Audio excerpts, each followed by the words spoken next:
Well, hey y'all, it's Sheila back again for part 19. I am with Mandy at Seek Heavenly Things and have this other part to read to you all. First, I claim that Jesus came in the flesh, bled and died on the cross, rose on the third day. He's Jesus and God in one spirit. He finished everything on the cross, past, present, and future sins. No worse to salvation. Once saved, always saved. Okay? All right.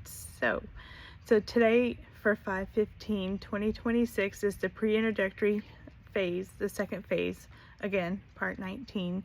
God's physical calendar is 111, God's spiritual calendar 711, God's true Gregorian today is 1130. And this is titled Behind the Assimilation and God's True Simulation from Heaven. And so this was started on 6/7/2025 with more pieces added today. Okay? You see, love and grace, that is God's true character. He cares about every creation, and that is why He is not the one that was behind sacrificing all of the animals on the altar. You see, that was the mockery because the false father knew how much God cared about His creations, and you guys are going to learn a lot more about that when it is time to talk about how the 10 Commandments have a curse attached to them that stemmed from the original guidelines. So Jeremiah 7:21-22 in the Geneva Bible states, Thus saith the Lord of hosts, the God of Israel, Put your burnt offerings unto your sacrifices, and eat the flesh. For I spake not unto your fathers, nor commanded them, when I brought them out of the land of Egypt, concerning burnt offerings and sacrifices.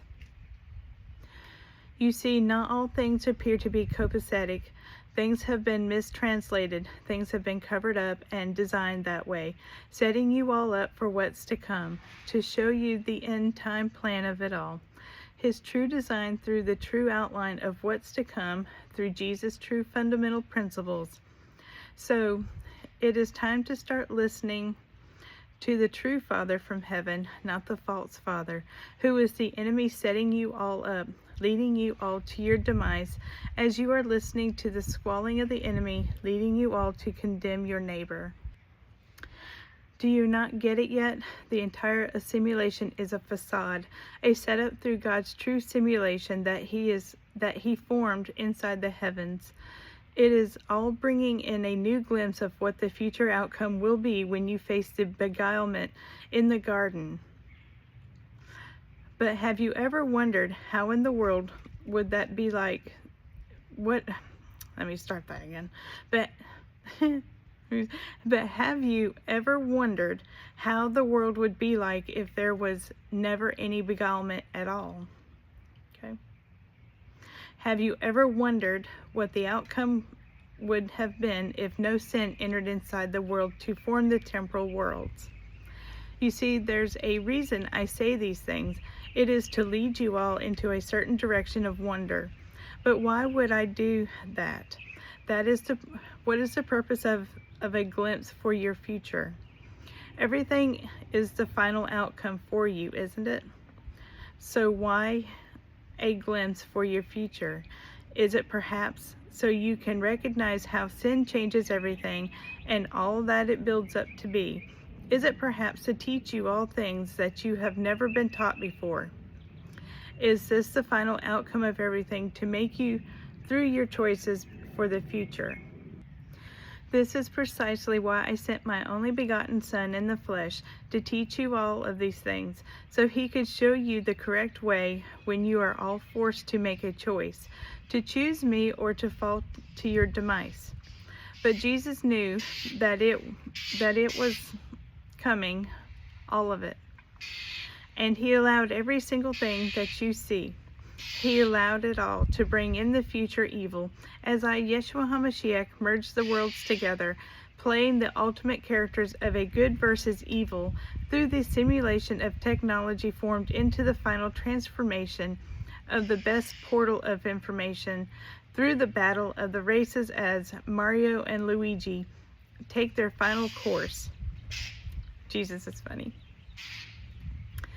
We are setting up all of the battles now to take down the dragon, but this time we are not only rescuing one princess, we are rescuing them all from the dragon to save the fallen battle line. You see, children, this was my setup from the very beginning, because I am trying to train my people so they will be able to face the real enemy. I am going to explain more at a later time on why I said Mario and Luigi, referencing this all as a video game. But just know you are here to train to become battle ready, and it is time for you to understand my end time plans. My plans are unfolding now as we speak, and I'm getting ready to break down the walls of the slavery chains and teach you all things. I am going to show you why things have been altered and how the changes have happened over time to counteract every single thing that I have been doing from the very beginning. Nothing is what it seems. There is an underlying explanation for it all. Is it video games, perhaps? I don't know. It could be. Maybe. A video game through the final outcome of the assimilation to take down the dragon. Man, that would be cool. Maybe. Who knows? I told you, I love entertainment. After all, I am the creator of all things, aren't I? I mean, who knows? Would your father create an entire simulation through a video game from heaven to teach you how to take down the dragon? I don't know, maybe. Your father is full of unlimited surprises. I mean, I even surprise myself sometimes as I go to these great lengths to save my children. My prophets know the truth and what I mean, because I have already given them that final puzzle piece that brings the entire assimilation of sleep to the end, waking up my people in the garden before the beguilement ever happens. And now I am using my end-time prophets to show you the beginning and the end. I am using them so I can train and teach you all of my fundamental principles and my original guidelines that I have constructed from the very beginning. All right, y'all. Stick around for part 20. Have a good one. Bye.